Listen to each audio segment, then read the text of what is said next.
Creating generational wealth. No, you do not have to be a trust fund baby to start this. Hey everyone, Tommy Durfler, Sam Rice here with Lighthouse Wealth Group podcast, The Spotlight. So today we're going to be talking about creating generational wealth. What is it? How do you start? And so this is going to be part one of a three-part series regarding generational wealth. So let's go ahead and dive into it. Okay. So when we talk about creating generational wealth, this is really the starts of creating the river of wealth going through first generation, second generation to third generation. So when we talk about creating generational wealth, we're typically starting with that first generation. And good news is you don't have to have, a lot of money to start this. It really starts with a certain mindset. So creating generational wealth really starts with a mindset of stewardship.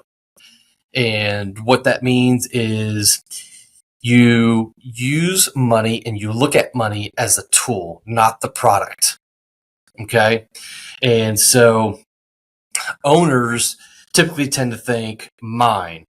Stewards think, what am I responsible for?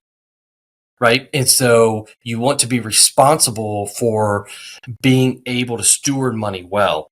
And so to be able to do that, you've got to have that stewardship mindset. If not, you'll never start it because it'll be a spending mindset, not a stewarding mindset. Right? And so, when you think of, hey, do you want to start this generational wealth? You don't have to always think of the Vanderbilts. You don't have to think of the Rockefellers. You don't have to think that way. In fact, it's really open to anybody that wants to start and create. You can start from you. Exactly. But I think you have to have that right mindset of money is something that you steward, not that you just spend. Yeah. What's the purpose behind it, right? Exactly. And so, the first thing you really have to decide and typically starts within family is, what is your value system? How do you view money? Do you want to be spenders? Do you want to have a certain lifestyle? Or do you see it as something that you want to be stewarded well, such as giving and being philanthropic? We're going to cut that part off. And so being able to come together as a family and say, hey, this is how we're going to approach money. This is our value system when it comes to money, and this is how we steward money when we have money. And so, money is just the tool. It's not meant to be the product itself. And so you have to decide, and that really starts with the individual first, because if you don't know, how is your family going to know? Yeah. And so that part, I think, requires a little bit of deep thinking, and guidance from others, hearing from others. And I think that's, it really does start with that mindset first. So once you have that mindset, Sam, what do you think would be something else that's important for creating that generational wealth? It's the basis for all this, which is a good budget and financial literacy, right? Understanding the do's and don'ts, building a budget, understanding what is debt, is there good debt, is there bad debt, and really basing off your income and your legacy, what you need to save, what you need to spend, what you need to invest in the future, and understanding the relationship of that for your family. So you can have that stewardship mindset and also put it into work. Yeah. Right. Because to your point, you can have the stewardship mindset, but if you don't have the financial literacy to understand how money works and understanding the importance of a budget, well, that's great, but it's like you have the knowledge without the actual. It's a good idea, but like you're missing the follow through. Yes, exactly. And I think the budget is the basis for all of that good follow through. Whether you're explaining that for generations, whenever that time may be, but obviously you have to solidify it somewhere. So you are the best starting point in all of these cases for something like that. And being transparent. I mean, with your partner, sitting down together, with your family, and being on the same page. I think that's one of the healthiest things you can do. And I think really just putting everything on a level playing field and understanding as a family where we want to go with our budget. Just like the stewardship mindset, how do we plan for these legacies in the future? And if you don't start somewhere, you never start. Yeah, and that's different for everybody, right? Mm-hmm. I know that there's some families that we've served and the kids very mature and they started out saying, hey, we want this to be very open and transparent. We don't want to hide anything. And then there's other families that say, nope, we don't need to do that. Maybe the maturity level isn't there or they quite don't have an understanding. But either way, kind of going back to what you said, the budget, if you're not enacting that and having that in place, you can have the mindset, but you won't have the follow through because there won't be anything to pass down, and you've really got to, and it really does start with that budget. And I think you're spot on with that. Yeah. And the timing for introducing that at an early age or a later age for the next generation is case specific, right? But I think building those building blocks from one generation to the next, that's how we continue this river downstream. And when you think of some of those ways in which you could do that, what are some of those, building blocks potentially for the next generation that you could help build upon? Yeah. And I think one important thing is, we're both obviously parents here. And so as a parent, the first thing you do is you don't want your kids making mistakes, right? You kind of feel like, hey, this is part of wisdom. I've made these mistakes. But in the world of finance and budgeting, you have to give a little bit of room to be able to give that autonomy. Learning. To allow, and again, and when I say kids, I really mean the second generation, whether that's 5 years old or 45 years old, but I think the point is on that is if you constantly get the message of no, they really aren't getting the financial literacy they need. They need to learn how to manage what they have, right? And so... Yeah, you want to set up for success. Exactly. And part of that is going to be leaving a little autonomy to say, hey, if you're going to make a mistake, we'd rather you make a $20 mistake, not a $20,000 mistake. That's a good point. Yeah. And then so starting out potentially at a next generation or early age, what would some of those vehicles potentially be in your mind?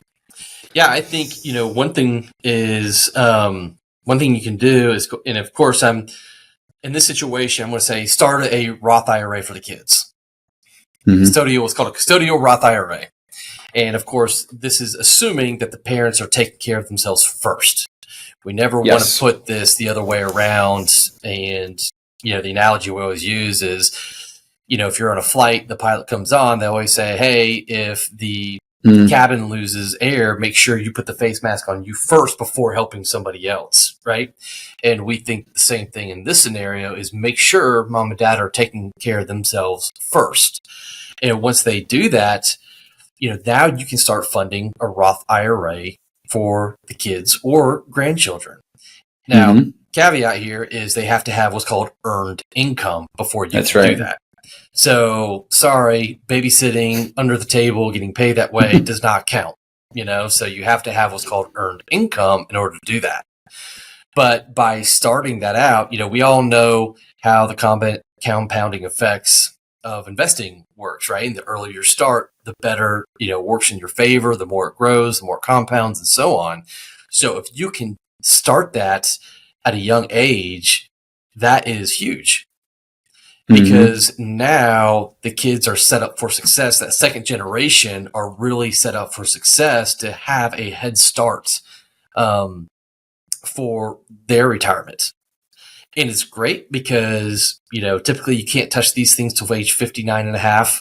Yes, there are exceptions. We understand that. But it helps with that financial literacy as well, because now you can start having those educational moments where you sit down at the right age, at the right maturity level and say, hey, this is how this works. Let's look at the statement. Let's read this together. Hey, tell me what you see. Well, last month, went up. This month it went down. Yeah, these are things that are normal that you'll see, and so it helps that without them necessarily going and grabbing that right away, right? Mm-hmm. And so it really does help with your point earlier of that financial literacy. Yeah, I mean, think So about an extra maybe 10 years of investing if you'd had that at 15 with your first high school job rather yeah, than starting at 25 or 30. yeah.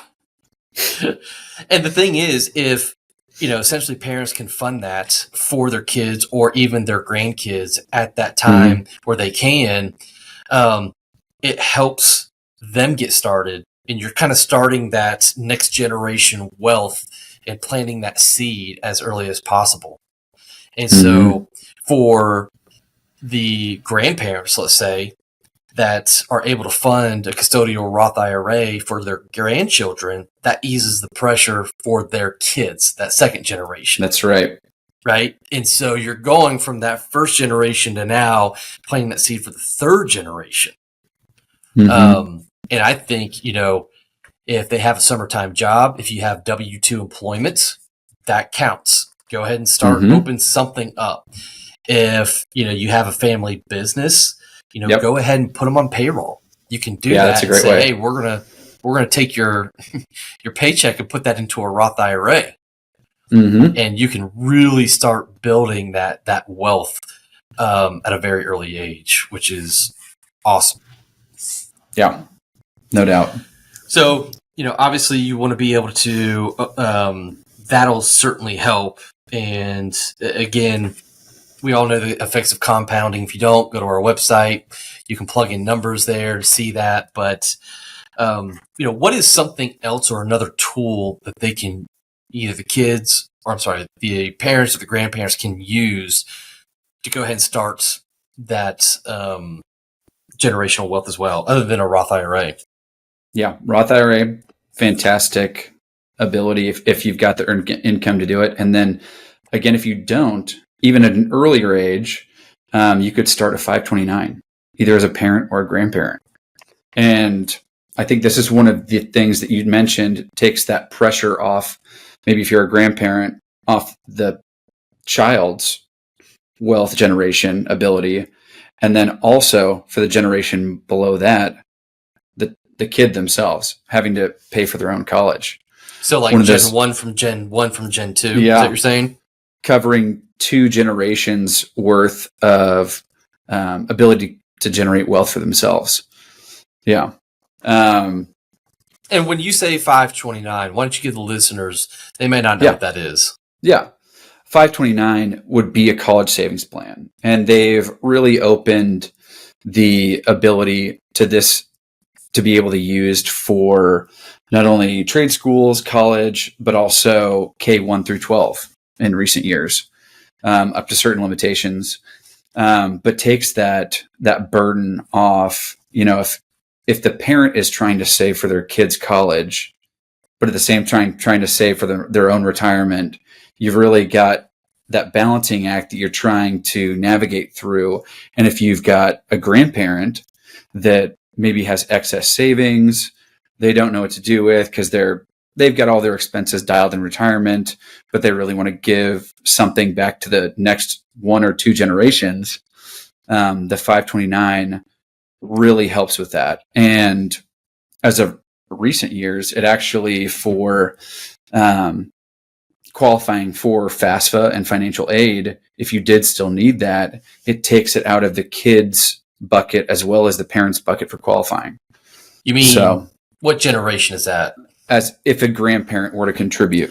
So that's generation to 1. The 529. Yes. So you're saying it goes from generation 1, which we'll say our grandparents, to Yes. generation 3, which are grandkids.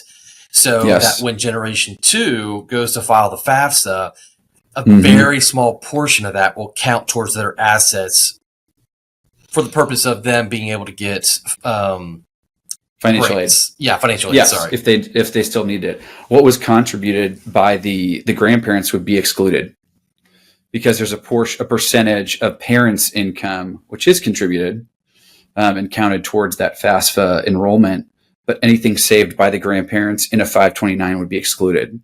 So they kind of think of it as stealth funding for the next generation. So really powerful there.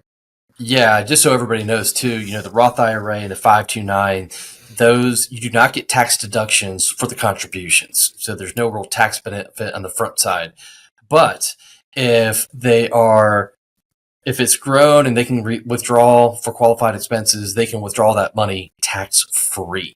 Yes, that is the big silver bullet with 529s, is with that whole college savings thing.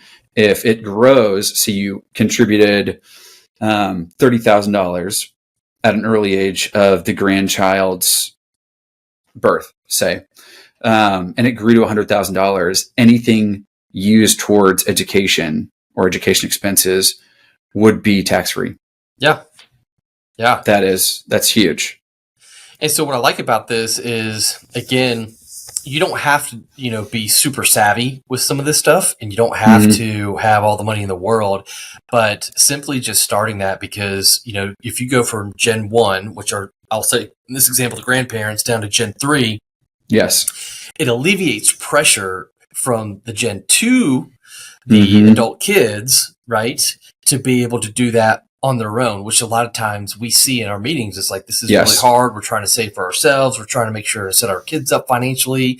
And so they're kind of squeezed in there to where it really frees that up to where when grandparents can start the 529 or even a Roth IRA for their grandkids, that's alleviating a lot of the pressures to even make sure that the parents, Generation 2, are in a better situation to take care of themselves. And it's just like a waterfall effect, between Generation 1 to 2 to 3. Well, and I'd say on top of that, the 529 gives great flexibility as well.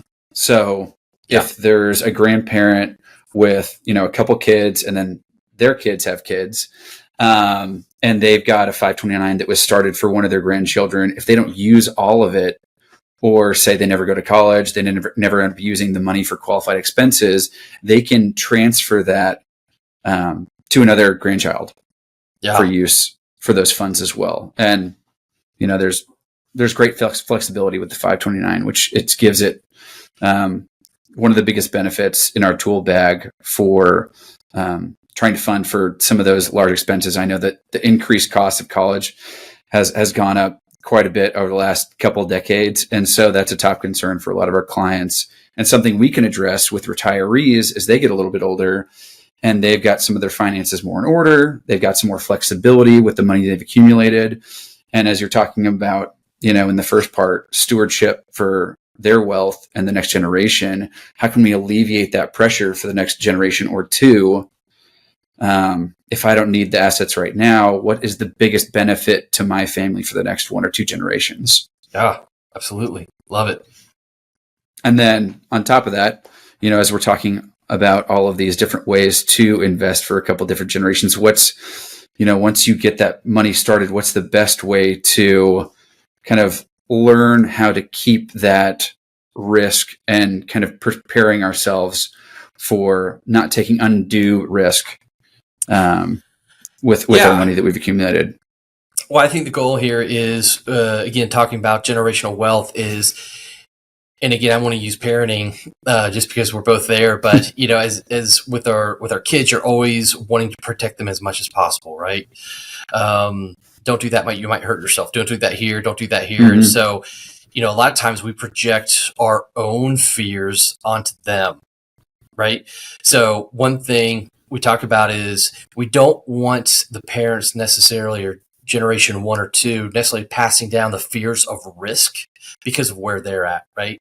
So when we talk about financial literacy, we want to be able to say, hey, the goal isn't to completely avoid risk at all costs. The goal is to really manage risk, not avoid it completely. You don't want to have a fear of that, because essentially we all understand that investments at their core, the greater risk you take, the greater potential return you can have based on that. And so what you want is, the younger you are, especially for saving long term, the more you want to be able to take risk, and so risk could be seen as a very good thing. You want to be able to do that. And so we don't want to project our own fears as adults onto our kids to say, oh, don't take any risk, don't take any risk, don't take any risk. No, just because of where you may be. Yeah, exactly. You want to be able Yeah. to say, hey, let's learn how to manage this. This is where mom and dad are at right now. Yes, our time has come and now we're not, we don't have the time frame that you have, but you Mm-hmm. do. So let's talk about that. And I think in not only in investments, but businesses, Yeah. entrepreneurship, if you're somebody right out of high school or college, if you want to start a business, that's the best time to do it. Mm-hmm. You don't have anything typically. Calculated risk. Exactly. Thank you for clarifying that. It's all calculated risk. And But understanding that, doing some due diligence.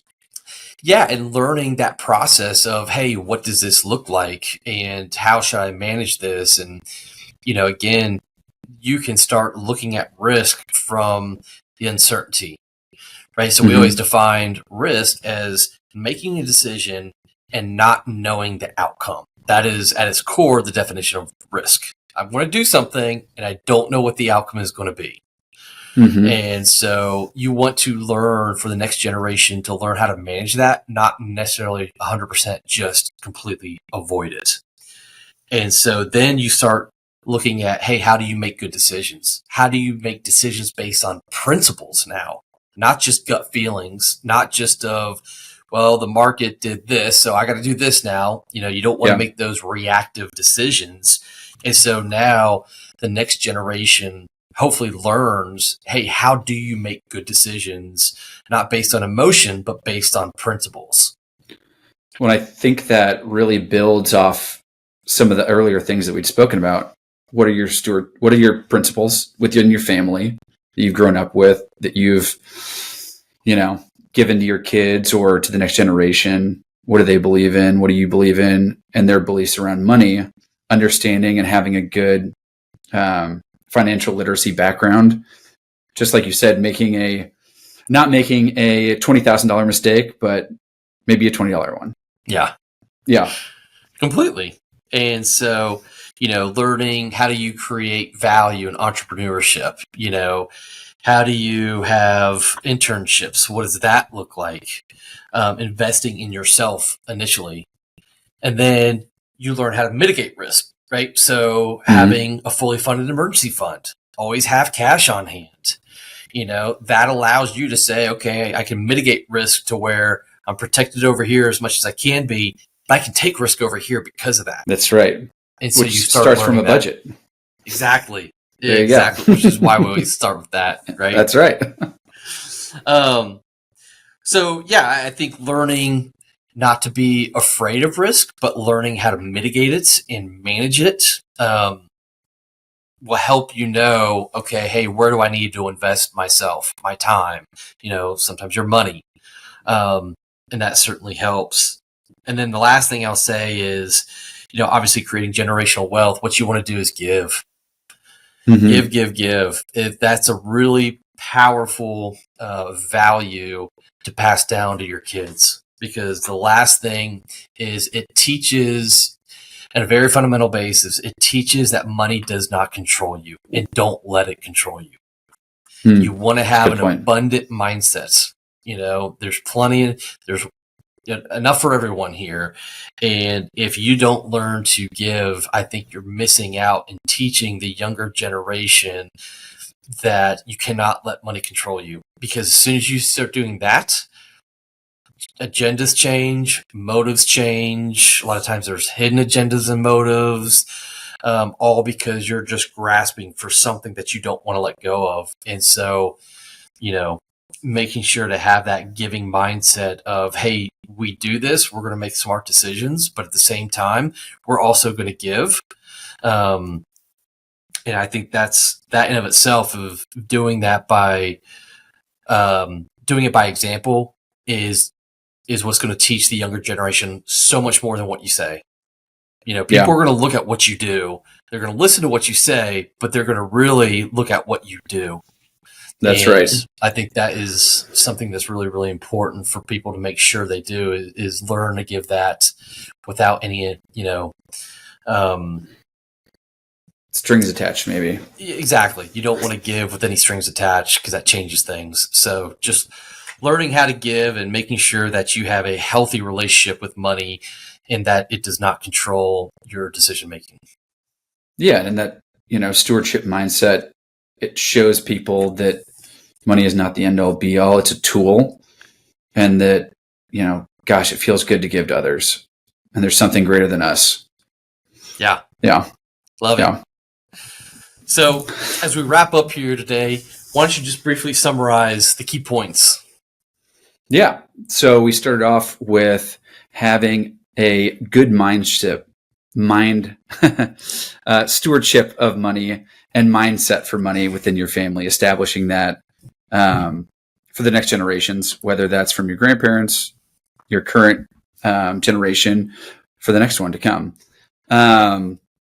Also establishing great financial literacy, having a budget. That's really the functional base of all of this.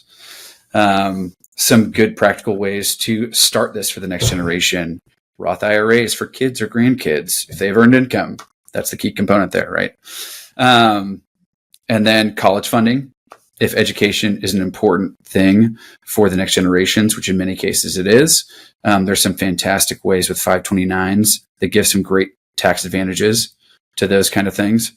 And then just understanding risk. This comes back to the basis of a good budget, understanding risk, when to take it, how to evaluate it within your current financial situation, and then giving generously. Yeah.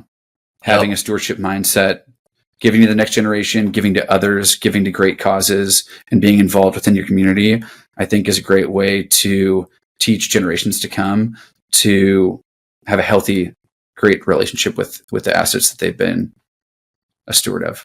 Yeah. Love it. Love it. So absolutely. So as we wrap up here, again, one thing just to reiterate is no, your last name does not have to be Carnegie, Rockefeller, Vanderbilt, of any of those, and this is a generational wealth, which means it's not always created one generation. But I think for Sam and I, one thing that we've really learned being students of wealth creation and distribution is that you can do it, and we've seen very modest people become millionaire next doors. It's amazing. You don't have to have the lucrative career or be in entertainment or a celebrity or an athlete to start this. It really does start with some of these simple things. So my ask here is that for the listeners, you pick one thing to start this week. And whether that's writing down a family mission or a mission statement or value system or something that says, hey, we're going to do this, or starting a 529 plan or a Roth IRA when appropriate, we're going to ask that you just take one step to do that. And that'll be one step closer than what you were before. So with that being said, we are going to close out part 1 of part 3, and we just appreciate you being here and listening, and hope to see you in part 2. Thanks again. See you next time.